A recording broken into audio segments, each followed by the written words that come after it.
Listen, God forgives and God loves. I'm just saying that if he wants to continue to love my abuser, that's great. But he can love him sitting in the third row of the church. He doesn't belong in the pulpit.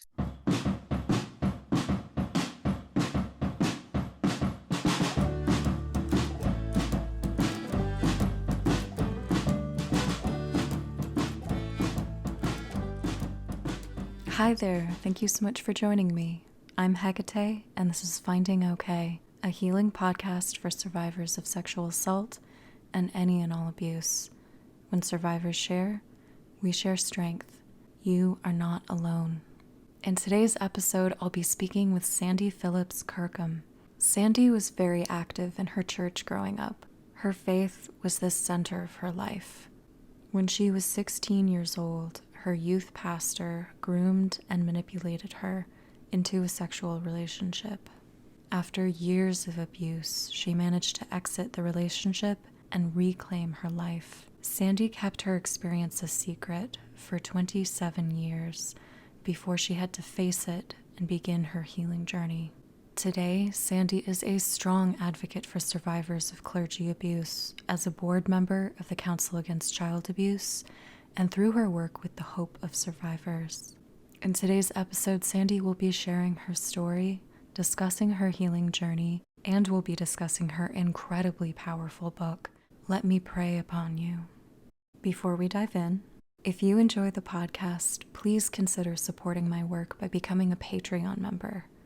Tiers start as low as $1 a month, and membership at any level changes my life. Tier 3 and 4 patrons gain access to a new supplemental patron podcast called Finding More, and Tier 4 patrons get access to video episodes of both Finding Okay and Finding More. You could be watching this right now. Click the link in episode notes to learn more about membership benefits. Finding Okay is funded entirely by the generosity of patrons and listeners like you. Thank you. I also want to let folks know that Letters for the Fire is back, and I'm accepting submissions till the end of the year. So you've got a couple months left to send in your letters. Letters for the Fire is an annual listener participation project that makes space for catharsis and healing. Listeners are invited to write a letter to their rapist or abuser and send it to me. I read all of your letters in a special episode at the end of the season and burn them for you. You can learn more about how to participate by clicking the link in episode notes. And now it's time for... Trigger and content warnings for this episode include the following: trauma, sexual assault, child abuse, religious abuse, clergy abuse, and pedophilia. Please check in with yourself and make sure you're all right to continue.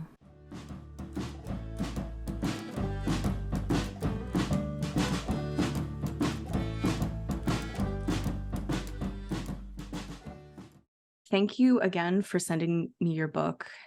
I absolutely loved it. It's so powerful. This was the first time that I ever had someone actually send me a physical copy. So Really? It's so wonderful just actually holding it in my hands. I like the physical. I'd like to begin by asking, are you okay? I am. I'm in good shape. Good. Life's good. Just finished my 50th class reunion organization of that thing. So that's over. So I take a deep breath and it's over. Yeah. Wonderful. Good. And I'd love to hear a compliment that you've received that you've never forgotten. That I have a pretty smile and I'm well organized. And what is your favorite color or color combination, and what do you associate with it? I love pink. I think it's a bright, happy color. That's my favorite color, pink.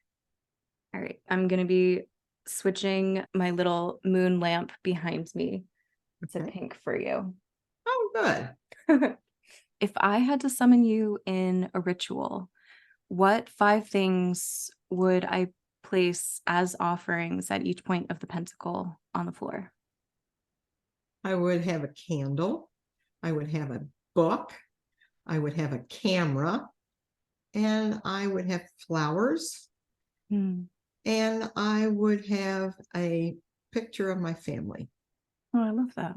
What kind of flowers?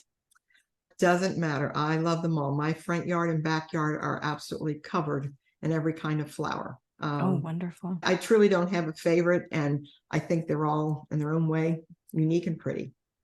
I love that. I'd also love to hear 3 essentials to your self-care. Naps. Yeah. I, I like a protein shake in the morning, so I make sure I do that every morning. And I work in my garden. Nice. Do you have a specific kind of garden? It's mostly flowers. I don't do any food or vegetables or anything like that. It's all flowers. But every morning it's my routine to get up and do some deadheading, and I water and I fertilize, and I just walk around the perimeter of my house enjoying my flowers. Some people said when they see my house, because it is truly lots of flowers, they'll say, oh my gosh, this is so much work. And I just don't find it to be work. I thoroughly enjoy the pleasure that it gives me. That's wonderful. Oh, it must be incredible. It must be quite a sight with all the love that you pour into it. That's wonderful. Yeah. I'd like to move into talking a little bit about clergy abuse and your story. I'd like to start actually by just talking about the church as an environment that can be the perfect hunting ground for a predator. Well, churches are perfect, like any organization where there are vulnerable people. So the church is full of people who come to the church because they're in need or they're looking for something spiritual in life. So they're already opening themselves up to an individual that maybe they wouldn't normally open up to. And people with needs, there's a more likelihood of being abused because they are in an emotional state that requires some kind of help. So that's the first thing. Yeah. The other thing about churches is that it's set up as a community. We're taught that this is our family. We call each other sisters and brothers in Christ. And so we don't come with the same awareness and red flags that we might see in a workplace, because we automatically assume that when we walk into a church, it's safe. So our guard is down a little bit. And so predators know that. And it's a high number of clergy that do abuse because they know that not only do they have a group of people who look up to them, who admire them, but probably aren't going to question them because they're the man of God. And they understand that the power they hold over these people makes the person they may want to abuse and go after much more vulnerable to them. And they're very good at selecting and looking for the person who's most vulnerable. They zero in on the person who maybe is going through a divorce, a child who's being bullied, someone who appears to be shy or lonely, and they will tap into those vulnerabilities, pretending to be their friend, pretending to help them. And because they're the pastor, the priest, or the rabbi, the victim has no reason to doubt that they have motives other than pure and godly. Yeah, it does place them in the perfect position of power. And not only does the victim not question, let's say the victim is uncomfortable around this person for some reason, or he touches the individual in a way that they're uncomfortable, they're less likely to question his behavior, as I did, because he is the pastor. But not only is the victim less likely to question the behavior, those around the abuser will also be less likely. They may see a red flag, or they may think, I don't think he really should be hugging her, or I don't think that's really appropriate. But because he's the pastor, they will not question him, or they don't want to accuse someone that they see as this wonderful, godly person and accusing him. So they tend to say things like, well, that's the pastor's way, or maybe it's inappropriate a little bit, but it's the pastor, so his motives must be pure. He doesn't mean anything by it. So what I tell people is, if it's behavior that you would question in your neighbor down the street, or behavior you might question from a stranger, don't dismiss it because he's just the pastor or the priest or the rabbi. If it makes you feel uncomfortable, then you need to pursue that and recognize that maybe that is a red flag of something that shouldn't be happening. Yeah. I'd like, if you're comfortable, to talk about your story and your experience with clergy abuse. So I started attending church when I was about 8 years old. My parents didn't attend. They were divorced. And so my neighbor friend asked me to go with her one day, and I absolutely fell in love with everything about the church at a very young age. Because my parents were divorced, my home life was kind of chaotic. I had just moved in with my stepfather. I didn't see my dad much. So church kind of became my safe haven. It became the place where there weren't any problems. I could leave home and be in this environment where I was loved, I was cared for. I went to vacation Bible school. I attended church camp. I mean, it was just a place I absolutely loved. And then as I got older, I became deeper in my faith. And so I started doing things like teaching Sunday school and leading retreats. I was baptized when I was 13, and that really was the turning point of my faith. I really felt a spiritual awakening with my baptism. Shortly after I turned 16, our church hired a new youth pastor, and he was like any other youth pastor we'd ever had before. He was very charismatic, dynamic.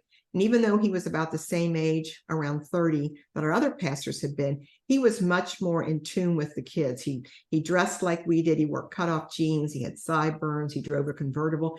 You know, in the vernacular of the 70s, he was hip. So it's going to say the exact same thing. Hip, yeah. Yeah, hip in the 70s. I mean, that's kind of where he was. And he was very charismatic and very friendly. He was very demonstrative and hugging people, because this again was like love in the 70s. And so it was a dramatic change for our church, but everyone fell in love with this man.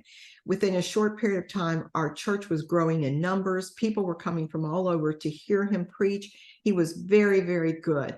It was like a cult, really. And we treated him like a rock star. So because I was a leader in the church when he came to our church, it was to no one's surprise that he would tap into me to be one of the leaders of the youth group. So he was putting me on committees. He was telling me how wonderful I was.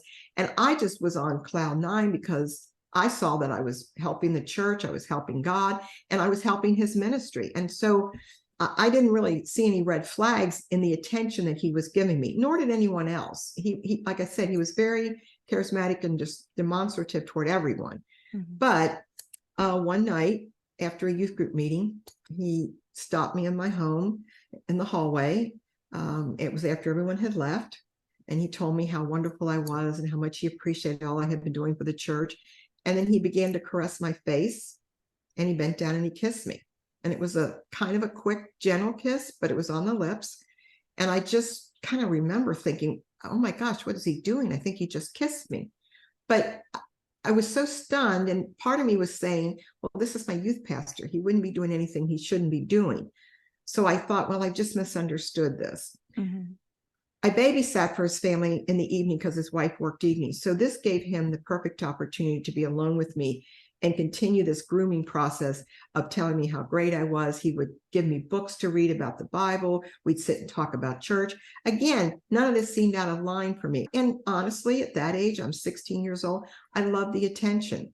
I felt special. And that was his goal, to draw me in, to trust him, so that when he went to the next step, which was about a year later, one night I was babysitting, and he took me into the living room. He put me on the floor and he began undressing me. And then he took me upstairs and had sex with me. And that moment is when I knew the line had been crossed. I could justify the kissing and the hugging. I couldn't justify this. I knew this was wrong. And yet I couldn't explain how I ended up in that bed, in his bedroom. I was just in shock. And I described in the book, you know, how I felt frozen, and I didn't know how to respond. I didn't know what to do. Once he crossed that line, he became a Dr. Jekyll and Mr. Hyde. He became much more controlling. He became violent. I was no longer this special person. All of a sudden, he treated me like I wasn't very smart. He really kept me under his thumb and controlled me as to even like where I could go, how I was to dress, what people I could see. And he did this under the guise that this was now, we were committed to each other because we'd had sex, and that we were married in God's eyes. That's what he told me. This was ordained by God. And again, I'm a young girl. I'm trusting this person. I didn't want to lose the attention that I was getting from him, but I didn't want to be having sex with him. So I felt trapped. That's the only way I can describe it. There was no way for me to find a way out of this in my mind. And of course, he would tell me if you tell anyone, no one's going to believe you. And whatever happens to me is going to be your fault. And so I just knew that there was no way I could tell anyone. Who would believe me? I mean, I couldn't even believe this was happening to me. And so I just accepted the relationship and I allowed it to continue because I felt powerless. I felt like I had no voice. I felt like no one would believe me. And I didn't know what else to do. I just didn't know what else to do. And so the relationship continued for about 5 years. And during that time, he became more violent. I became very unhappy. I became depressed. And yet I stuck it out because I didn't know what else to do. And in my mind, the easiest thing to do was just to accept it, that this was my life. I knew that I'd never get married. I knew I'd never have children. And this would only be over until he said it was over. Until one night, a couple people from the church got suspicious and they followed him and found us together in a hotel room. And that started the process of having to move him to another church. He was called in by the elders. I don't know what he told them, what narrative he gave them. I was never asked any questions. I was never given any counseling. I was just kind of left on the outside looking in, waiting for whatever was going to happen to him and what they were going to do. He eventually moved. He was given a going away party.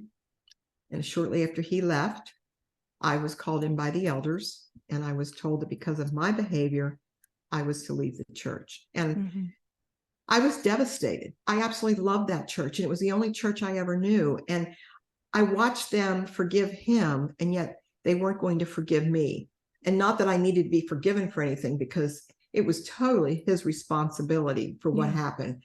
But at that time, I could only see it as they're blaming me. They are blaming me. And that's what churches still do today. It's easier to blame the victim. It's easier to make excuses for the pastor. Well, he had a bad marriage, or well, we've all sinned and fallen short of the glory of God. He made a mistake, or look at all the good things he's done. We shouldn't let that just negate this one thing. So they tend to make excuses for the pastor and look for reasons to blame the victims because it's easier. It's easier to do that and accept the situation than to look at the truth, which is to say that this pastor took advantage of his position. He took advantage of his title and used a member of his congregation for his own gratification. And that is wrong, up and down the pike. It doesn't matter.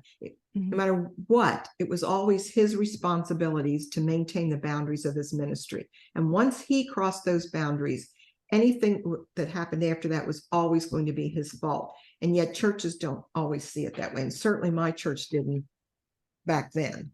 It was a very difficult time in my life. My self-esteem went just to the bottom.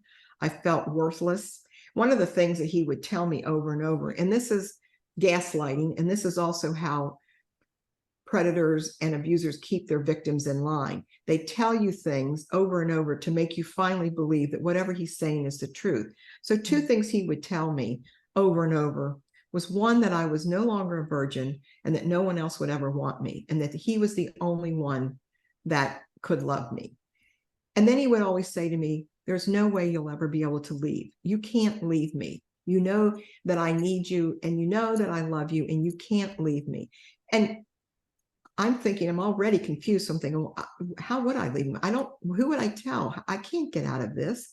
I mean, it was either he made me feel guilty for ever wanting to leave, or telling me there was no possible way I could leave. So that's what kept me stuck.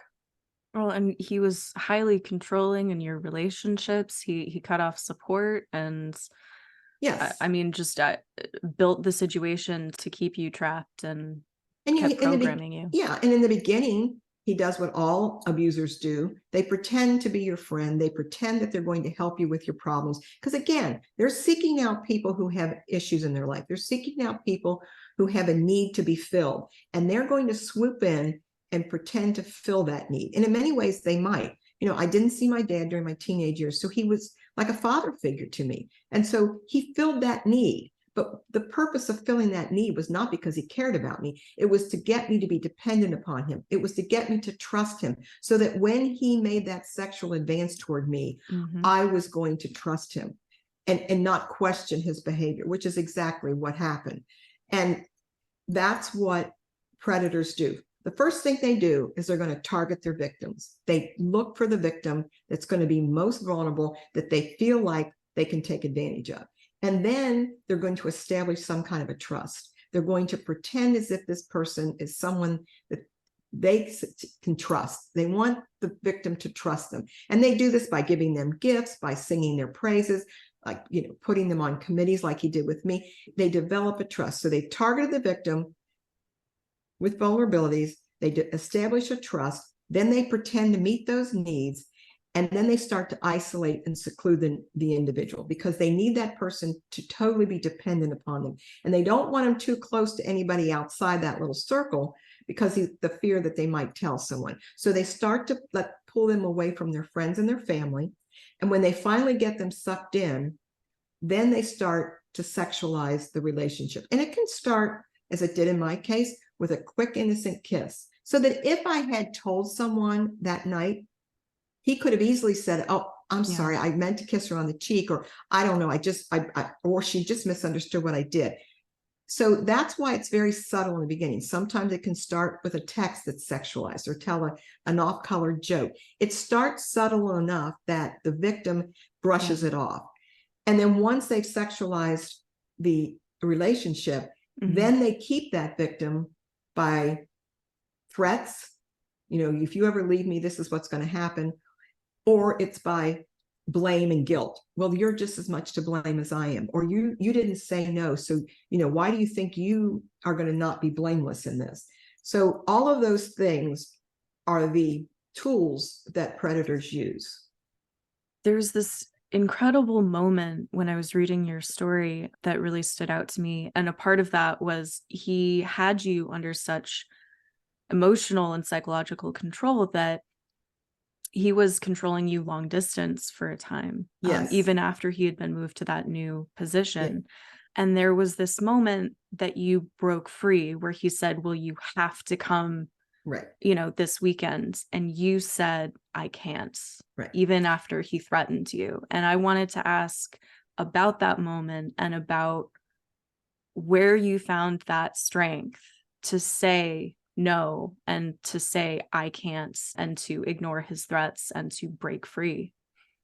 So that situation was, once he moved, people said to me after he moved, "Aren't you glad it's over?" And I remember thinking, well, it's not over. It'll be over when he says it's over. And I think that just shows you the power he had over me, that I still couldn't break away, that he had that. Mostly I felt guilt. I think that I needed to stay in this relationship because I committed to him, and I couldn't hurt him, and I couldn't break this off. So once he moved, he would still insist that we talked on the phone. And once I went down there, and then this next time he called, he said to me, "I want you to come down." And I had plans, and I didn't want to go. I mean, I really did not. I wanted this relationship to be over. And so at that point, I'm sitting there thinking, I'm crying, I'm sobbing on the phone, I'm begging him not to make me come down there, as if I have no control over the situation. And he finally said something to me that he had never said before. He said, "If you don't come down here, I'll never speak to you again." Now, in the past, I would have said, "Okay, I don't want that to happen. I'm sorry. I'll do whatever you want."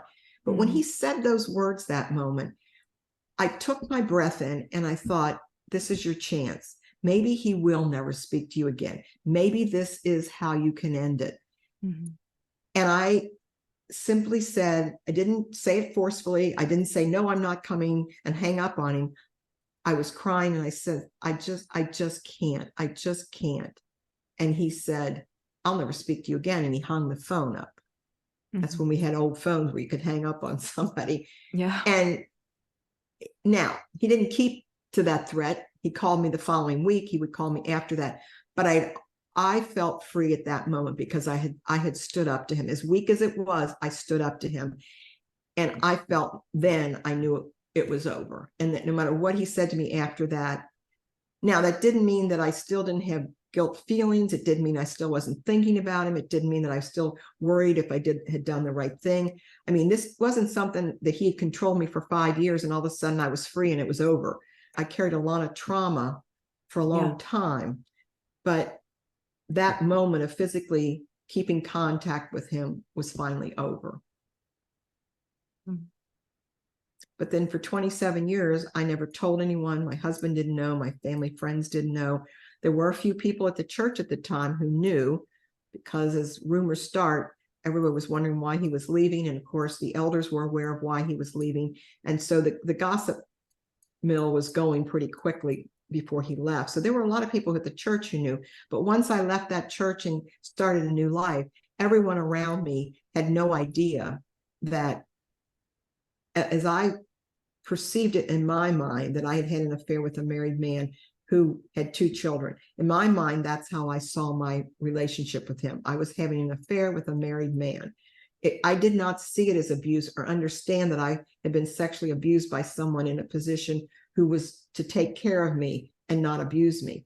It wasn't until 27 years later that that moment occurred to me that, wait a minute, what he did was wrong and he had no right to do it. Can you talk about that moment when that shift happened, when you were no longer able to repress it and it came flooding back to you and you really had to start dealing with it? So through the 27 years, I had many triggers where something would remind me of him, or I would have an anxiety attack when I went into church. Every time I passed a minister's office, didn't matter what minister it was, it had nothing to do with that particular minister, I got a knot in my stomach. And for 27 years, that's how I responded. So there were triggers throughout the years, but I managed them. Sometimes they were harder than others. Sometimes I was actually having a full-blown anxiety attack and I had to mask it and seem like I was okay. So I got pretty good at doing that. I was very comfortable thinking, this is just how I'm going to have to live my life. These things are going to happen throughout my life and I'm going to have to manage them and deal with them. But this one particular time, I was driving to see my daughter in college. She was playing in a golf tournament. And at that time, you didn't have GPS, so you're trying to navigate through the back roads of Tennessee, and I'm trying to find out where I'm going. I had a big old atlas on my passenger seat, and I'm trying to read that and drive. Oh gosh, I remember. And I happened to notice, as I'm driving, there was an exit sign for Queens Gate, Tennessee, and that is where he had moved after leaving our church. And all of a sudden, it was like, I'm in the very, very place that he went to go after he left our church. And I'm breathing the same air he's breathing. He could be on the highway with me. He could be next to me. And I just felt his presence like I never felt it before. And I began to sob. I was absolutely losing control. Now I'm on an expressway. I remember I was behind this semi-truck thinking, maybe I just follow this truck. Eventually, I just pulled to the side of the road. And I couldn't explain at that moment why I was feeling this way, because I thought, this is crazy. I haven't thought of this man in 27 years and I need to get control again. And I need to get back in the car and go on my way. But I sat by the side of the road and sobbed for about 20 minutes. And what I was feeling was this feeling of, he hurt me. He hurt me. I still couldn't see it as abuse, but there was this moment of my feeling that this wasn't a man who really cared for me, or he wouldn't have done what he did to me. Yeah. And that's began my journey of healing. It began my journey of understanding that, no, I didn't have an affair with a married man. I had a pastor who abused me. And so that's what started my journey to be able to come out on the other side, so to speak. Can you talk a little bit about what that journey entailed? Initially, I spent 2 weeks in just a complete mess. My husband would leave for work and I spent all day sobbing. He would come home and I would put on my happy face and try to control it because I wasn't sure what I wanted to do. I'm thinking, it's 27 years later. I'm happily married. I've got 2 kids. Why do I want to deal with this again? But after about 2 weeks, I recognized I couldn't live like this. And so the first thing I did, I Googled everything I could and learned everything I could and read everything I could on clergy abuse or sexual abuse in general. And that's when I learned the terms of grooming, manipulation, gaslighting, love bombing. And once I learned those terms, it became very clear to me that's what he did to me. It was textbook. And it was. They all are. I mean, honestly, the order may change, but they follow a pattern in order to trap their victims and abuse their victims. So that was the first thing I did. And I tell victims, that's the first thing you need to do. You need to understand what was done to you. And you need to understand that you were targeted. It wasn't because I was extra nice to him or that people thought I flirted with him or whatever reasons people thought. I had no interest in this man other than he was my pastor. But I had to see that he had chosen me. He picked me out in order to take advantage of me. So that was the first thing I did. And then as I began reading, I understood that I needed to tell someone. And that was the hardest thing of all, because I had spent 27 years keeping a secret and I was getting really good at it. And I thought, I'm going to my grave with this. And after 27 years, I don't think anybody's going to find out about me, because I thought, what are my friends going to think? If, first of all, I tell them I had an affair with a married man, but I got kicked out of a church. How bad do you have to be kicked out of a church? I didn't want them to know that about me. So I kept this secret, but then I knew I couldn't move forward unless I told someone. And so I told my best friend. She was a counselor. And it was the most difficult words I've ever had to speak, because in the back of my mind, I could hear him saying, don't ever tell anyone, and you're going to be in trouble. And I kept thinking, once I say this, I don't know what's going to happen to me, but something bad's going to happen. Of course, it didn't. But that was the fear I had. I couldn't get those words out. I then told 2 or 3 more friends, my little group of friends, and they became my support group. And it took me, probably 5 months after I had that moment on the side of the road that I told my husband. And it wasn't because I didn't trust him. I knew he would be understanding. I knew he would care about me. But I also knew once I told him, I couldn't risk that he just might wonder, why didn't you tell me sooner? Or what would change with him sexually with me, if anything? I was so afraid of the consequences that I was so hesitant in telling him. Of course, it was all unnecessary worry, because he couldn't have been anything but more loving and kind. He was caring, he was understanding. But that was the next step in my healing, was to tell people. I couldn't tell a lot of people, and I couldn't tell my entire story. If you read my book, there's a lot of things in there that are pretty personal. Yeah. And so when I was telling my friends, I was telling them in more generic terms. Well, I was sexually abused. I didn't go into detail of what that meant.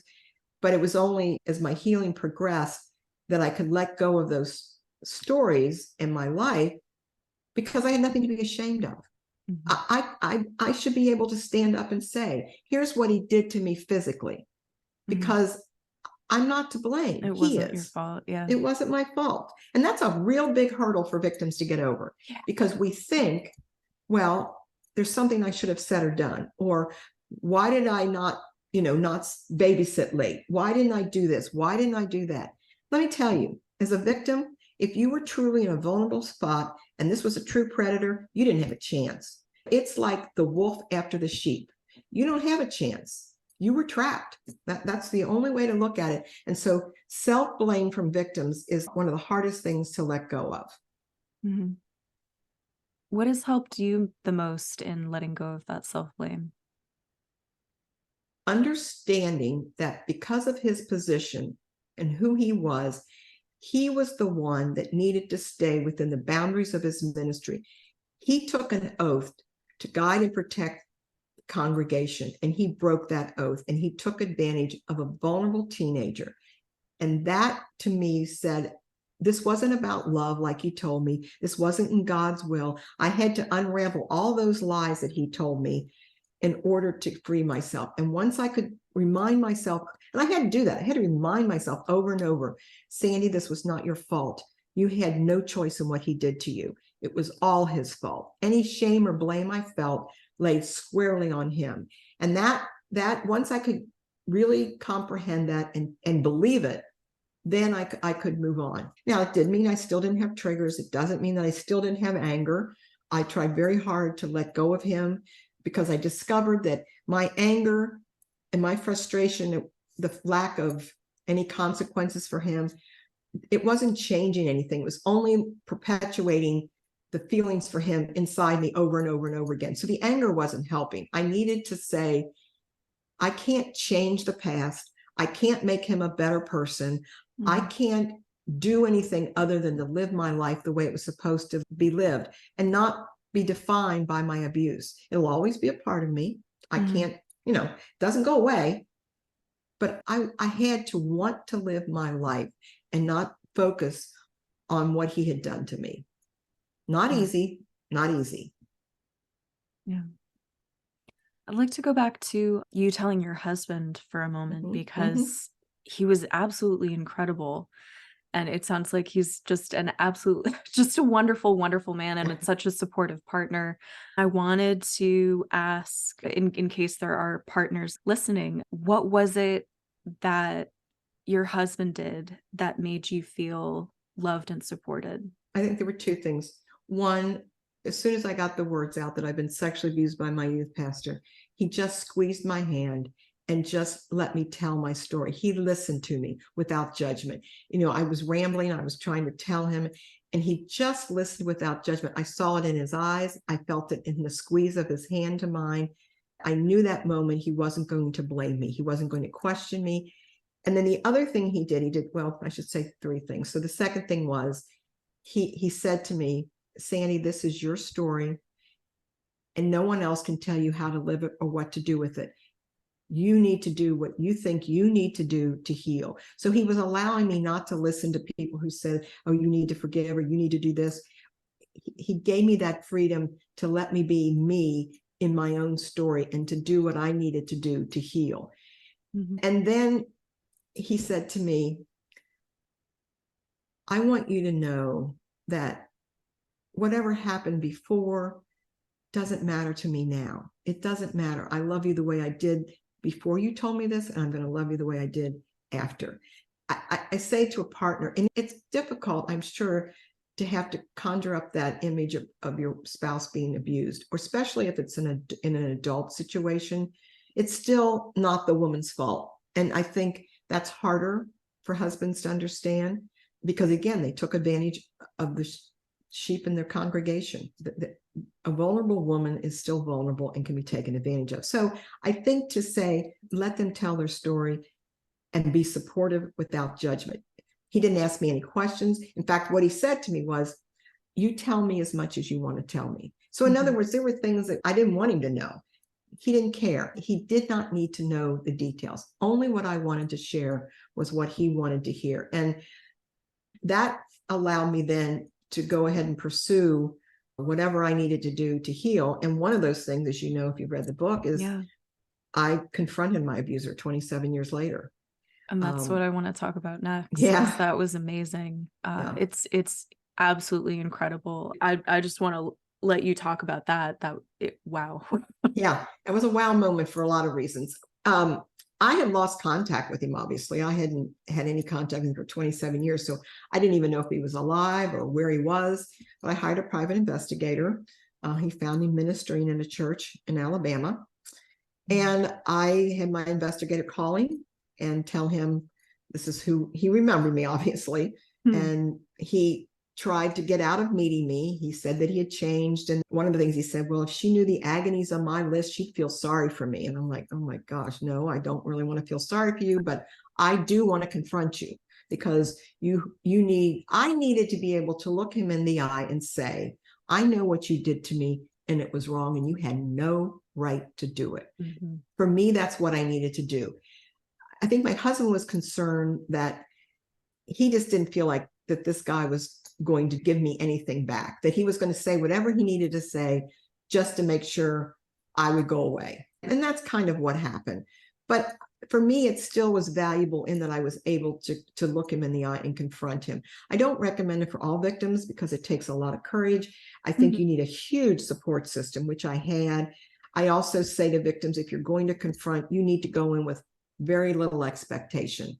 Remember, these are manipulators. These are men that have gone through their lives using people, manipulating people. So they're going to do the same thing in a meeting with you, which is what my abuser did as well.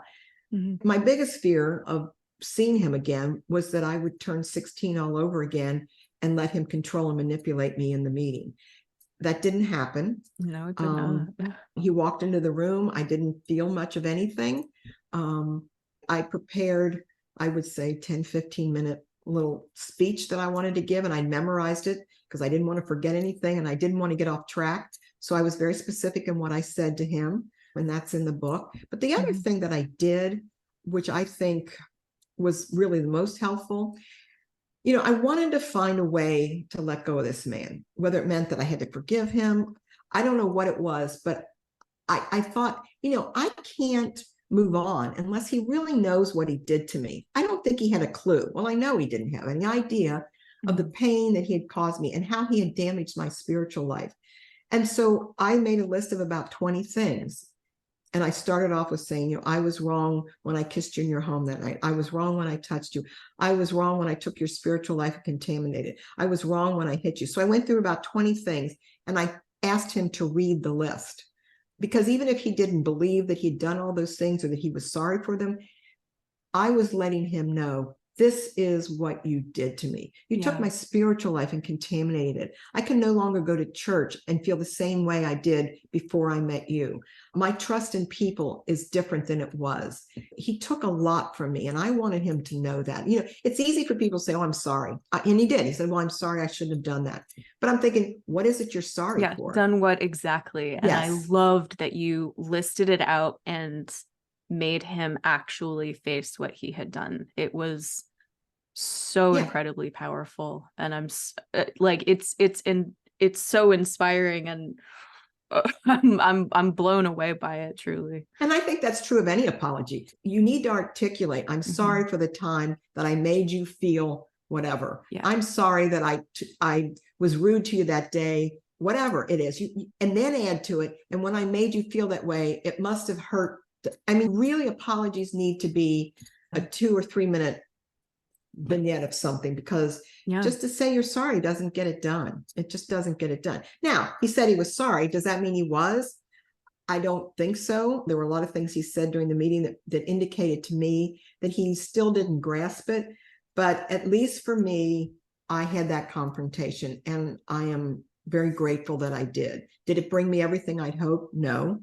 But I think I would have always wondered, what would have happened if I'd confronted him, if I hadn't had that opportunity. Well, just, if nothing else, just knowing that you had that strength, or that you had that capability, and that it was something that you had done, and ultimately whatever you received from him, it wasn't about that. It was about what you did and what you were capable of. Back. Yeah, it was exactly. My voice was back. He wasn't manipulating me any longer in that room. I was standing toe to toe with him. I was face to face with him, and I was in control. And the other thing that meeting did for me, I was totally in shock that he'd had a history of this behavior, not with all minors necessarily, because there were a lot of adult women, which is still sexual misconduct within the church. But nonetheless, he admitted that he'd had many incidences over his ministry. He was still a minister, and yet the church he was ministering in, when I found him, had no clue about his background. None. And I was shocked.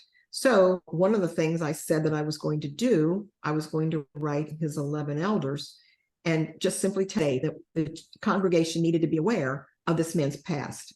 Because there might be someone in that church who'll say, I don't really want to leave my daughter with him.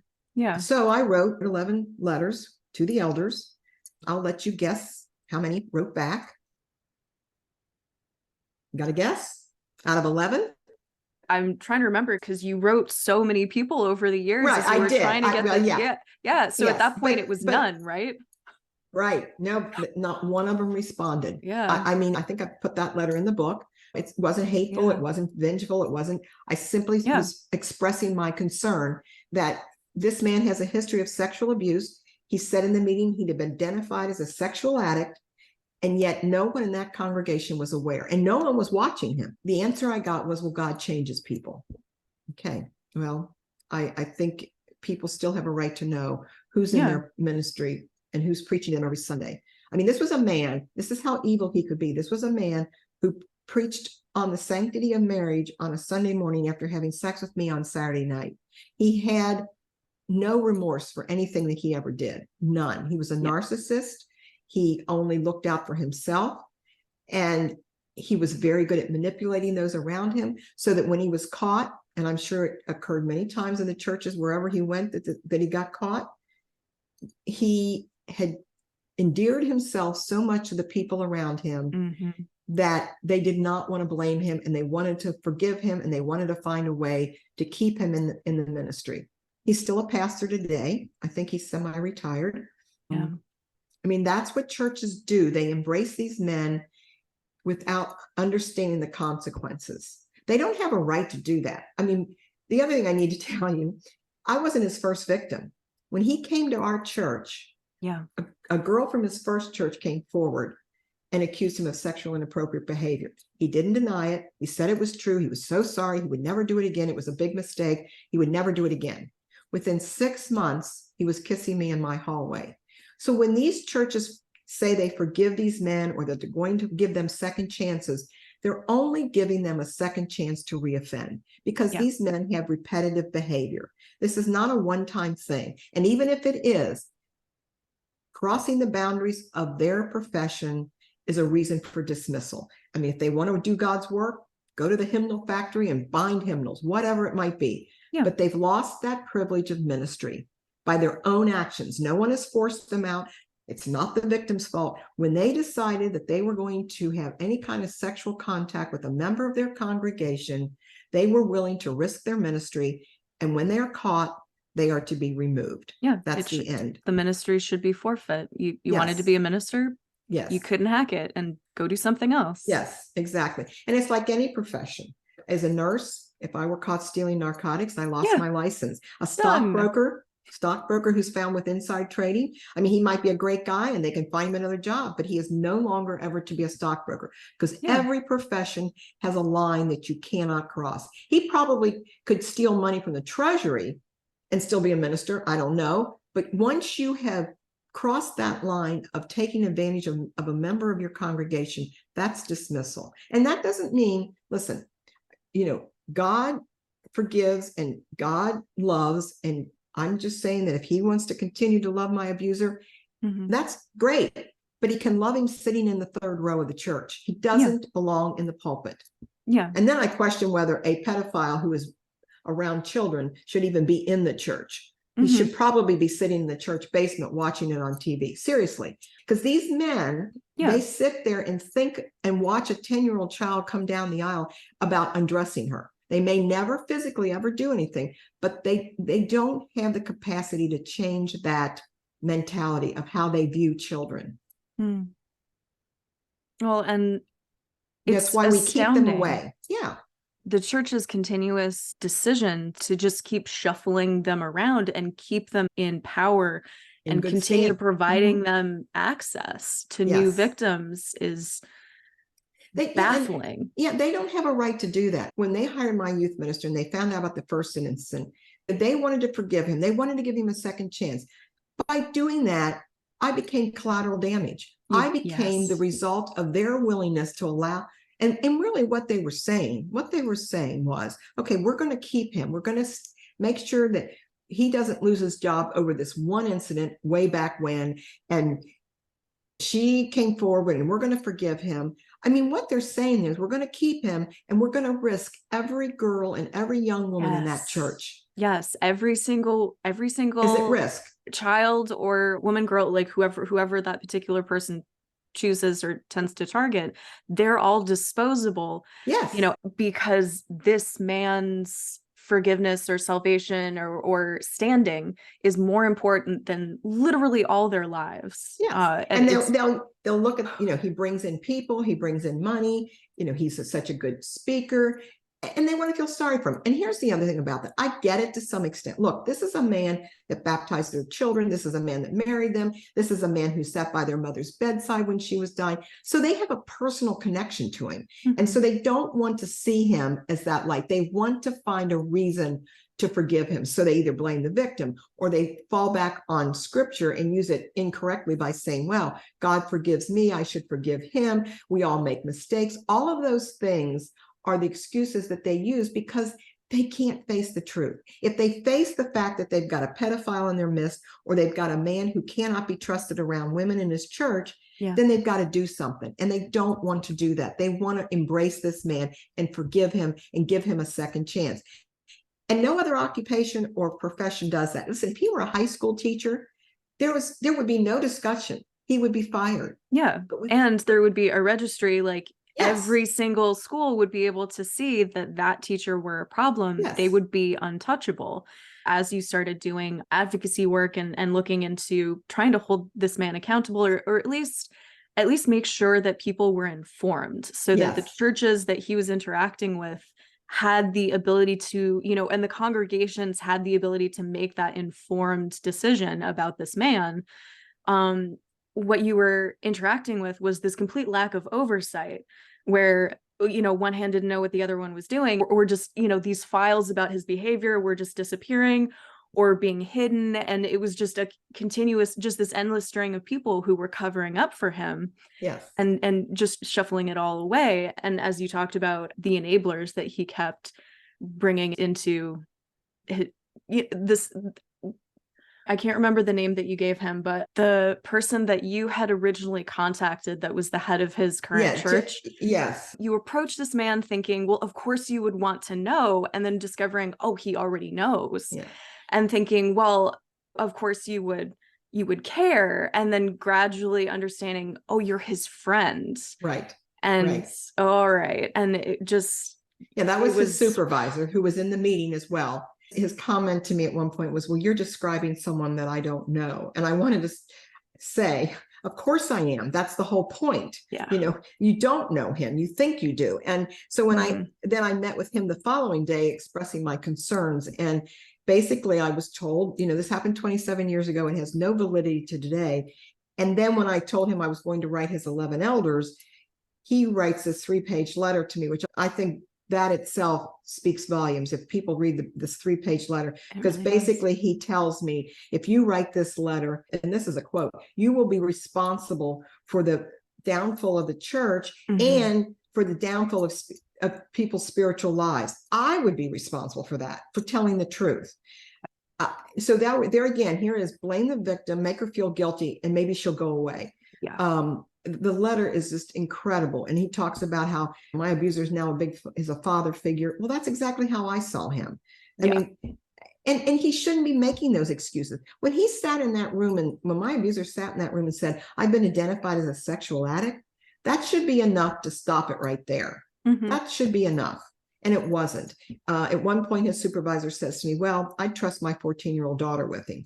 Okay, well, then I don't know what else to say. I can't. So that's when I then went to the president of the denomination, the Disciples of Christ, and went to the president and said, I want a meeting with someone to discuss this issue, because I am absolutely appalled that no one is, I'm sure he's not the only one. If this man is not being watched, if this man is continued to allowed to be in the ministry and no one knows anything about his past, then there must be others out there as well. So I did get a meeting. I got a meeting with the president. She sent me to another man. I didn't actually have a meeting with her. But again, I was just dismissed. They weren't going to do anything. After a while, you kind of stop thinking, okay, I'm beating my head against the wall. I can only do so much. He went to another church. I sent them a letter. The letter I got back from them was even worse than the one I got from his supervisor. It was truly appalling. She called me evil. Yeah. She called me evil. It was a truly hateful letter. I was astounded. And think about this. I got that letter about 2 years after I had begun my healing journey. And I was pretty strong. I had a supportive husband, friends, and I was, still had my weak moments, but I was pretty strong at this point. Yeah. Imagine a victim getting that letter when she's still in a very emotional, vulnerable state. It could destroy her. The things that woman said in that letter to me, I mean, it did hurt me. Don't misunderstand me. And I was like, I wanted to throw up. Yeah, but it was appalling. It was very appalling. I mean, ultimately, like looking at the language and what this person said, I would argue that it was actually designed to destroy you. It was just outrageous. I have no words, truly. And I think, again, it goes back to, she obviously loved this man. Her congregation was excited that he was there. And she didn't want to have her illusion destroyed. Yeah. It was I don't want to hear this about this man, so I'm going to put the blame back on you because you're just an evil person who's looking to destroy this poor man. I mean, that was the gist of her letter, that I was out to hurt him. And her last line, I think, was, I haven't read the letter for a while, but her last line, I think, was, I hope you're happy with your evilness. It was almost, if it weren't so horrific and hateful, it would almost be funny how many times she called you evil in that letter. It was a lot, and I think she did use the word evilness. It was. And really think about this. Here is a man that preyed upon an innocent teenage girl, and she calls me evil. Yeah, but you're the evil one. He was so evil in what he did to me and to other women and girls. And so that's how twisted some people in the church can become. Not all. I mean, you know, and I will say, I really want to make sure that I get this out there too. I also asked for a meeting for my former church because what they did to me was wrong too. Their reaction of throwing me out of the church probably had more an effect on me than his actual abuse did. It totally separated me from God at that point, and I never felt comfortable in a church again. And so I asked them for a meeting, and they were very gracious enough to give it to me, and they were very kind, and they were all very sorry. There were a couple moments that they tried to make excuses again, but overall they allow me to have that forum with them, and it's, a lot of churches wouldn't. So I have to applaud them for that action, and that too helped in my healing, because you know, I left that church and people were saying, because it went on for 5 years, so I was 21 when it ended. So they saw it as, you know, this young 21-year-old woman who's chasing this attractive, charismatic pastor, and he fell into sin. I wanted the truth to be told. I wasn't 21, I was 16, and he was an evil person. He hit me, he controlled me, he lied to the people around them. I mean, he wasn't a good person. No, he just didn't make a mistake. This wasn't, he just happened to fall in love with somebody. He was 30 years old and I was 16. He was married with 2 children and the pastor. Once it's years and years of a long series of calculated choices, it's no longer a mistake. And he called it, so I had him write 2 letters to the elders who were at the church at the time. They were still alive. And he called it a debacle. He said, after one of my many debacles, I thought, no, a debacle is when you lose your luggage at the airport and you have to wear your same clothes for 3 days. That's a debacle. I mean, I couldn't believe he used that terminology, which again showed he had no understanding of what he had done and even what clergy abuse in general is. He just didn't get it because he didn't want to get it.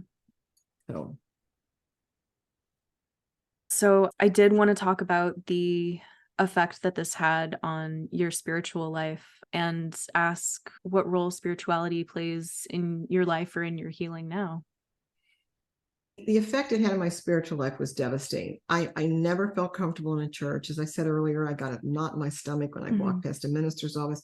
I did take my kids to church because I wanted them to have that experience, but I could never engage. I certainly never prayed. I never could open a Bible. I mean, I was someone that, you know, carried my Bible to school in high school. I led devotions. I had, you know, a very deep faith prior to this abuse, and I loved my faith. It wasn't that I didn't believe in God anymore, but I didn't know how I could fit him in my life. He became kind of this thing on the side that was there. After I began my healing journey, I still couldn't feel comfortable in church, and I think that's somewhat like STD, because those triggers just come back. But it's better because I know now why it happens. So it's a little bit easier, and I don't find myself as uncomfortable, and it probably doesn't happen every time. There's just too many reminders of, you know, I had sex in his office in the church. You can't undo that. You can't get that queasy, ugly feeling out. So that's still a struggle for me. That is still a real struggle for me. I'm uncomfortable around pastors, but I try not to make that an issue. I'm happy to shake their hand. I'm happy to carry on a conversation, but I've got a wall there that I know is there, that I don't let them permeate too closely. But after my healing, I established a better relationship with God. I don't have the uneasy feeling. I do pray. I don't like to pray out loud. I don't like to listen to other people pray, but I do pray. So it's just different. In some ways it might be better, some would say, but I'm comfortable where I am right now. I would love to be able to go into a church and feel happy and good like everyone else does when they enter the doors of the church. And maybe that'll come with time, but I don't know that I need it, I guess is what I'm saying. I'd love to ask about the advocacy work, because you're healing and you taking action, not only confronting this person, but also contacting the churches. It seemed to just flow really beautifully into advocacy work. And you had mentioned that you're on a board of child abuse, and you had mentioned some organizations that specifically address clergy abuse. So I wanted to make space to just hear you talk about that. So the funny thing about that is, once I confronted him, my expectations were I was done. All I wanted to do was confront him and then move on with my life. Well, that didn't happen. Once I found out that in his church, no one was aware of his background, it was like, okay, well, I'll take the next step. I'm going to write his elders. Now I'm going to take the next step. I'm going to talk to the president. Now I'm going to take the next step and write letters to every regional minister in his conference. I found myself that I just couldn't stay quiet about it. And once I moved away from trying to convince his church and the people around him that he needed removed, and that wasn't going to work, I then found this ministry called the Hope of Survivors, and they help mostly women who've been abused by their pastor, priest, or rabbi. And once I started working with that organization, what I found was my story was important. My story could help someone. All of our stories are important. And that's what makes, I think, especially women, because we do like to share, we like to talk. It's important we all share our stories. And we're unique in so many ways that something that I might say in my story will resonate with a victim that may not resonate with another victim, but someone else's story might. What I found was this could be my mission. And I also found that it gave me great healing as well, because by telling my story over and over, it released even more from me. I could tell that story. And the next thing I knew, I was telling my story very easily. In the beginning, I sobbed all the way through it. But that joy of helping someone else was just a feeling that I didn't know I could get. And so when I get a response back, either from my blog or my book or my website, and someone says, oh, your story is just like mine, or what you said just meant so much to me. So that's why I do it. It's so important. And it's hard work, because I have to relive this and tell the story over. Sometimes I'm a little exhausted. And sometimes I feel like, okay, do I really want to do another podcast? Do I really want to do this speaking engagement? Yeah, here we go again. But I find that, you know what? It's what I need to do, not only for myself, but for others. Because here's the thing. Had I heard someone's story when I was being abused, maybe it would have given me the courage to have told someone. Maybe it would have given me the courage to say, this is what's happening to me, because I saw that it happened to her too. But I didn't have that. I hope it's a help for victims who are still being abused or have been abused and have not ever told anyone. I also serve on the Council on Child Abuse, which is a program that goes into the schools and helps. We have teachers and presenters that talk about good touch, bad touch, sexual abuse, and also bullying.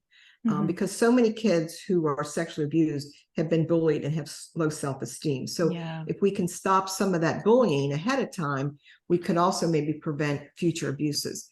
I've also worked a little bit on the legal side as far as trying to get the statute of limitations extended. Different states have statute of limitations. Now, statute of limitations is simply, it's a time frame in which you have to criminally charge someone. And in many cases, if, for instance, in rape or murder, there is no statute of limitations. So, if a murder happened 50 years ago and they can find the person, they can still be charged. However, child sexual abuse cases, it's a little bit different. In Ohio, it's only 10 years after you turn 18 that you can come forward, which is not long enough for a couple of reasons. The average age for a victim of child abuse to come forward is 52. I was 49. And we don't come forward early on for a number of reasons. One, we're so glad that it's over that we don't want to even think about it, talk about it, tell anyone. So we want to put it out of our minds, in spite of the fact that that's never going to happen. It's always going to be there. And until we deal with it, it's going to have consequences in our life. So we're glad that it's over. We don't want to talk about it. We're afraid of being judged. We're embarrassed. And we just really think, okay, he's gone. It's over. I'm going to move on. It's only after we've lived a life that we can come to a conclusion of understanding what was done to us. So again, most victims, it's age 52 when they come forward. So the statute of limitations limits that. So I had no legal recourse with my abuser. And those laws need to be changed. There are also only 13 states that recognize a pastor as a counselor, so that even though a pastor is counseling a woman when she's going through an emotional crisis, if he sexually abuses her, they consider that consensual. Now, if he's a psychiatrist, they don't. If she's a psychologist, they don't. But only 13 states will recognize a pastor as a counselor. The rest of the states say it was a mutual consent, and Ohio is one of those, which is where I'm from. So I've worked a little bit with trying to get those laws changed. It's a slow go. Thank you for that work, because it's incredibly important. These laws do not take into account the nature of trauma or how child abuse actually affects someone and the way any of this works. And the other thing about, we're emotionally not ready to come forward, but think about it. If you're 8, you got until 10 years after you turn 18. So that means you're 28. How many 28-year-olds have the income to hire a lawyer? Financial resources. Yeah, it's absurd. The whole thing is absurd. And as you pointed out, if you understand trauma changes the brain. Trauma takes you to a place that you wouldn't normally go. And so your thinking is not even clear. So you're not even thinking. And as many victims will tell you, they're afraid of their abusers. So they're not going to go to the law. They're not going to go turn them in until they've had years of support. They've had years of understanding and educating themselves. So it's ridiculous to assume that 10 years after you've been abused, you're going to come forward. It just doesn't happen. Well, I mean, this is taking it to a kind of a neurological standpoint, but one of my favorite facts is that the human brain doesn't fully finish developing until age 25. And then you take into account the damage or the way that trauma actually affects the brain. So now you only just finished, like, you're actually finished forming like those lobes, and you're deeply traumatized and are still coming to terms with what actually happened to you, comprehending it, coping with it. And then you got the fear factor. And the fear factor, what's going to happen if I tell? What's going to happen? And is anybody going to believe me? And then you're going to have proof. You're going to have all these things that it's just victims don't come forward. They just don't do that. One of the reasons I wrote the book is that I was reading a newspaper article, and this woman came forward after she'd been abused sexually when she was a teenager. She was in her 40s. And the editorials and the people that were writing back saying, well, why didn't she come forward sooner? How can you believe her? If it really happened, she would have said something at the time. And I went ballistic, because I lived that. I know why people wait. It's that same old refrain of, why didn't they report? It's like, where's the system to support people who report? And where is the counseling and support emotionally to understand why they aren't telling right away? And so I kind of said to my husband kiddingly, I said, I'm going to write a book because people just don't understand this issue. They don't get it. And he kind of kiddingly said, well, go ahead. And not thinking I would, but that was one of the reasons. And in my book, I do talk about the abuse, but I also move into education and trying to help people understand, what is gaslighting and grooming. And if you can help understand those terms, then it helps you understand victims. It does. As you said earlier, once you actually understand these tactics that are used, you're able to fully see what occurred in your own life in a chunk of trauma that is very difficult to process or comprehend, and it just starts to unravel all of the lies that they've twisted you up in. And I also wrote it in hopes it not only helps the victim, but hopefully people around will say, what, that looks a little bit like grooming to me, or he's spending too much time or too much attention, or why would he say something? I'm hoping that it alerts and helps other people be more in tune to behavior that could lead to sexual abuse. Yeah. It's people like you who are coming forward, who are speaking out so fully and so beautifully, and in your case, very eloquently as well. It's a beautiful book. it's breaking down the stigma and the silence that Mhm. perpetuates all of this violence, not just in terms of the perpetrators who are doing it, but all the people who are either enablers or who are just completely unaware. Right. Because if we don't talk about it, how the heck are we going to change? Anything. Our culture is very And much supporting it. I think we're doing better, but we are so Yes. far from being close. I mean, people say to me, well, the way the church treated you, certainly that wouldn't happen today. And I want to say, I it disagree. happens every day. I talk to Yeah. victims all day long, and the church's response is never perfect. And most of the time, it is far from perfect. And so it's very sad how churches continue to respond to victims and respond to this issue of clergy abuse. We're a long way from it. And you're right, victims speaking out is helpful, but it also needs to come from within the church. People need to stand up and say, I'm not going to support this kind of behavior, and he needs to be removed. So, because that's where the power is, within the congregation itself.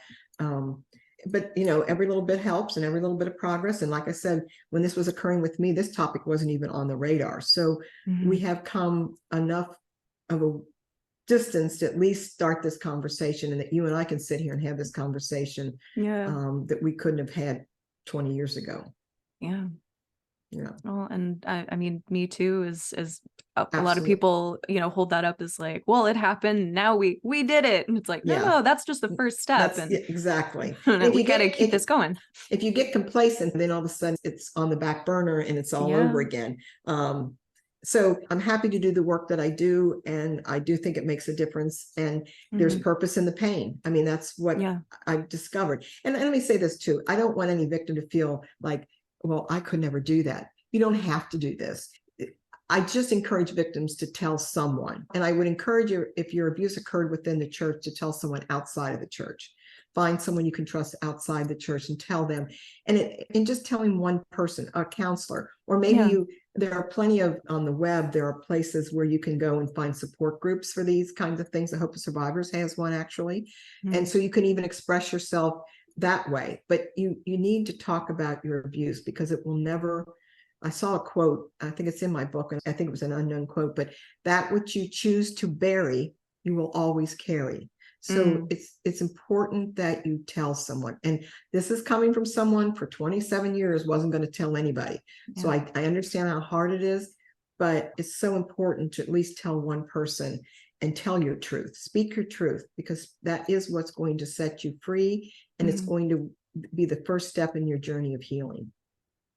I love that you mentioned that. And I love that you're specific about the degree to which you speak out being a person's choice, but it being so incredibly important. And it's a great point too, that not everybody has to do what you do, that's not required of everyone. And ultimately it might just be a calling or something that will feel right to a person. But tell a friend, tell a counselor, tell someone online if you have to. I love that you mentioned that support group. Before we completely move on from that, I wanted to tell you, there's a section of your book when you talked about speaking, and I think it was one of your earlier speaking engagements, and you said you were speaking in front of other survivors, and you mentioned that there was a woman in the group who mouthed "thank you." Yes, and you're going to make me cry, because that's a very special that's moment. Literally what happened to me. I was just sitting there crying reading it. It was I will never forget her face. I was giving my talk, and I finished, and I could tell she didn't want to be known in the crowd. I could tell she was very timid. She came, I knew that she was debating about whether coming to this conference. She came from out of town. So, I was very sensitive to her, but she just looked up and she just mouthed the words, "Thank you." And that, I knew that I had touched her, and we kept contact for a good while. So thank you for bringing that up, because it was very special to me. Well, and it is the perfect example of whatever degree you speak out. If you do feel comfortable or feel called to speak out publicly, every time you do, it changes someone's life. I have spoken up in public in certain situations about related issues, or where something was not quite right or needed to be addressed, and outed myself as a survivor and said, hey, actually, speaking from this perspective, like, let's talk about this. And every single time I did it, even though it was absolutely terrifying in the moment, I always had someone find me later Yes. and say, me too. And thank you so much. And I'm sure you found this to be true. It's amazing that the number of people who will then feel comfortable coming to you and sharing. I mean, and they're looking for someone to feel comfortable they can share with. It's almost like, oh, wow, I can tell her. I'm like you, I'm amazed at the number of times. Here's a perfect example. I was taking my book to the post office to be mailed to someone. And I said, I'm mailing this book, right? And he goes, oh, what's the book about? So I just told him. And of all the times in the post office, there was no one there. I mean, most of the time it's crowded. There was no one in the post office. And I told him what it was about. And he just looked at me and he said, well, I was sexually abused too. And we carried on a conversation for about 5 minutes. I mean, it was this moment for him to be able to share. It's just amazing the number of people, and you know this, there are more people out there suffering who've been sexually abused than we'll ever know. Yes. It is a pandemic for sure. It is. And what's wild is, because of this culture of silence and stigma, all survivors, we're all just silently circling each other in everyday life. I remember that every time I go to a grocery store, we're all around each other. We're not alone. The more we talk about this, the more community I can feel just in a crowded room, and the less isolating that feels, the more that we actually connect and break the silence. So thank you. And I did want to too. Thank you. Because I mean, this podcast is important. Just something like this is so important.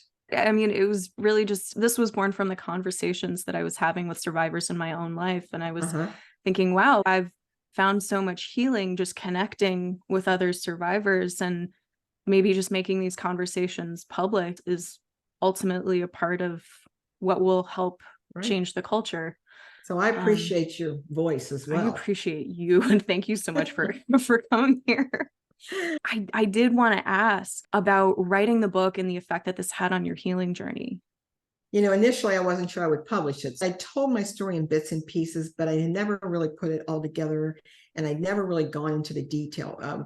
I had an editor who said to me, you can't sugarcoat it. You can't gloss over it. You have to tell the details, because when you say to someone, I was sexually abused, yeah, that's horrible, and they got an ID. But if you're going to make the impact, you need to, without being salacious with it. So that was kind of a tricky thing to do, and it was hard because there are things in the book that I'm not embarrassed by them, but there are things that I know people are going to drop their jaws with. It's like, oh, wow. So that part was difficult. The actual writing process was a little difficult as well. I'm not normally a writer. I hadn't written before. I had no desire to write. I kiddingly say my English teacher is turning over in her grave at the thought that I write a book. But I made my mind up that I would write every single day, whether it was a half a page, 2 sentences, or 4 chapters. I was not going to let one day go by that I did not at least sit at the desk and write something. So that really kept me on focus and kept me writing it.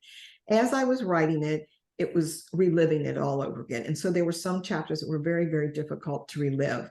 But I plowed ahead and kept writing. There was only one chapter I did not personally write. Someone had given me a tape of one of his sermons, and it was on the sermon about marriage and dating. And so at one point I put the tape in to listen to it, and just hearing his voice, and I just was right back in that pew, in the second pew, looking at him. I knew what I wanted to derive from that tape and what message I wanted to get out, but I couldn't do it. So I had a friend of mine who was a writer, and I said, here's what I want to say. Can you write this chapter for me? And then I can read it, and then we can tweak it to make it so that's what I want to say. And that's what we did on that. That was by their fruits you shall know them. But other than that, I wrote the entire book, and it was healing. It was also very healing to have it all in one place. My husband was hesitant in reading it. In fact, he said at first he didn't think he would. His point was, I've lived this with you. I've seen the pain. I don't know that I want to read it again. But he did. In fact, he was very good at helping me in some of the editing from his perspective. And so that was a good thing. I'm very proud of the book. Once I decided to publish it, I was like, this is a good book. I should publish it.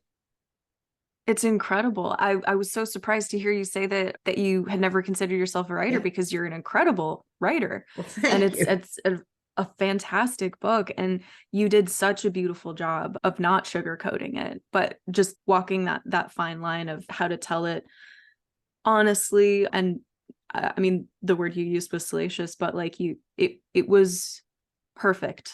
It's Thank an you. incredible book. And Yeah. I love the story that you just told me about. I love that you honored that trigger that you were feeling with listening to that sermon.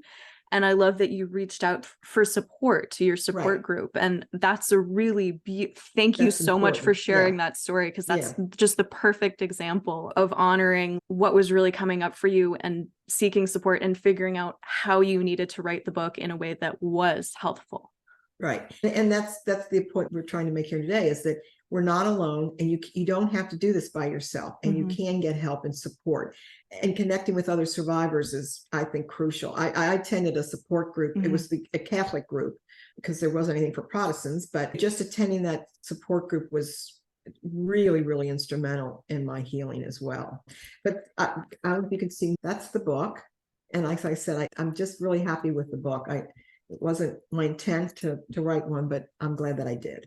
So am I. And I know it's going to help a lot of people. Are you comfortable speaking briefly on having a healthy partnership post-trauma and navigating a relationship during healing?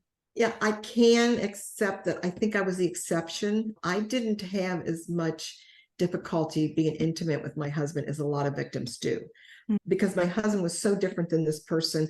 I didn't relate the two. So sexually, I was able to kind of separate that. I think my biggest fear was saying the wrong name. I worried about that. I think keeping that secret from him did in some ways separate us. It put a little wedge, not that he was aware of, but when you're trying to hide something from your partner, that's not healthy. There were times I felt if he really knew me and what I'd done, maybe he wouldn't love me the way he does. So it affected me that way. I certainly think counseling is always a good thing when you're dealing with trauma after sexual abuse. And that can be a part of the counseling. So I'm not as helpful on that part. I can't sit here and say, oh, I couldn't be intimate with my husband, or when he would touch me a certain way. But a lot of victims do have that. And it's very real and needs to be addressed, of course. Yeah. No, I love the things that you mentioned, because it's all about people being able to hear from different people with different experiences. Here's the thing, whatever your experience or feeling, there are other people out there who are going through the same thing. So no one should feel like, there's something wrong with me sexually because I can't do this, or I have a trigger when I do. There are other people who are feeling exactly the same way or having the same issues with that. And that's why, again, finding a support group or speaking out about your abuse to someone you can trust is so important, because you will find that you're not unique in many ways when it comes to sexual abuse. We've all kind of gone through a lot of the same things. Might be a different abuser, might be a different situation, but there are so many things that link us together. Well, and actually, something that I love about what you said about your partnership and that the sexuality that wasn't impacted, I actually love that you mentioned that, because I think there are some survivors who maybe similar to you haven't had that crop up as an issue. And because of the prevalence of the narrative of like, oh, it will affect, the way that you have sex forever, and every partnership, like you will be deeply wounded, and, and it will forever come between you, and sexual dysfunction. And if they don't experience that, then they might feel like there's something wrong. Then or maybe I wasn't really abused because I'm not experiencing, or I'm suppressing it, trauma. You can have experienced abuse and not have this issue, or not have it be a problem. That's and the okay. other thing, though, and the other thing, people say a lot of people who've been abused become abusers. Well, that's not true of everyone either. Thank you for saying that. There is a statistic out there that says that can happen, and it does, but that doesn't mean that anyone who's, and especially this happens with men who've been abused, they feel like everyone's looking at me because, well, you were sexually abused. Are you abusing anyone else? We're not all alike, and we all have differences, but we all have some things in common. And that's why, again, I go back to tell our stories, because each of us have a part of our stories that can resonate. Because as you pointed out, sexually, that wasn't an issue for me. So there's a victim who might be listening and saying, well, I don't relate to that. But there's another victim who says, wow, I was kind of thinking I was the weird one because I didn't have a problem. Yeah. So, yeah. Yeah. Well, and thank you for mentioning the abuse means you'll be an abuser thing, because it is an extremely damaging, Yes. this idea. And I've come across that, especially talking to men, this myth that you are destined to hurt other people because you were hurt. And it stigmatizes them. It does. Yeah. I want to ask, what has been the most challenging in your healing for you? I think letting go of the anger. I think letting go of the fact that he will never suffer consequences for his behavior. Letting go of that. And I can't change it. And yes, would I like a different outcome, but it's not going to happen. We all feel like there should be some justification for the pain that we've been through, and that somehow there should be justice for us. And many victims get that. There are victims who can, but the thing is, it doesn't change what was done to me, really. It would be nice to have, but I still have the same life that I'm living. I still have the same issues, the same triggers. All that's not going to go away because he was punished in some way, or that he was removed. I mean, my concern about him in ministry was not to remove him because I was angry. It was a safety issue for me. It was a concern that this is not a man who belongs in the ministry. It had nothing to do with vengeance. I mean, I would be happy if he would get a job as a real estate agent and go about his merry way. But the issue was he was a repeat offender. Yes. And so that's not going to happen. He's going to remain in ministry. He's part-time right now, I think. So I can't change that. And that took me a long time to let go of that. But you did try. I did. That is incredible of you. And again, I don't want to sugarcoat this either. I still have moments when I might think about it and think, I cannot believe that I wasn't heard and that no one listened to me. I mean, I'll have those moments, but I let them go. Yeah, you got to let them go. What do you do in that moment when you have those thoughts? What helps I think you? Of something good in my life. I think of something good and how grateful I am to have what I have. And I don't want him, because here's the thing. If I think about the anger, well, who am I thinking about? Him. I don't want to think about him. I don't want him in my life anymore. So as long as I had that anger, he was still a part of my life. And I remember one day, I don't know why, but this one particular day, I was just angry that this was still going on and that he was still a pastor and that these men around him were supporting him all day long. That's all I could think about. And I got to the end of the day and I'd wasted an entire day, basically. And I thought to myself, okay, I have spent all day being angry at this situation, angry at him. I guarantee you, he woke up this morning and didn't give me one thought. And that was kind of my aha moment. Like, Sandy, you've got to let it go. And so to me, it's like an exercise, like in anything, it's a habit. You have to remind yourself, I'm not going to think about it. When it comes in, and it's like dieting or anything else. I'm not going to do this. I'm not going to eat this. I'm going to do this because I want to exercise, whatever. So I just made my mind up that when those thoughts came, and eventually you wear out thinking about it too. I mean, eventually I was like, I can't do this anymore. It is exhausting. It's exhausting to be angry.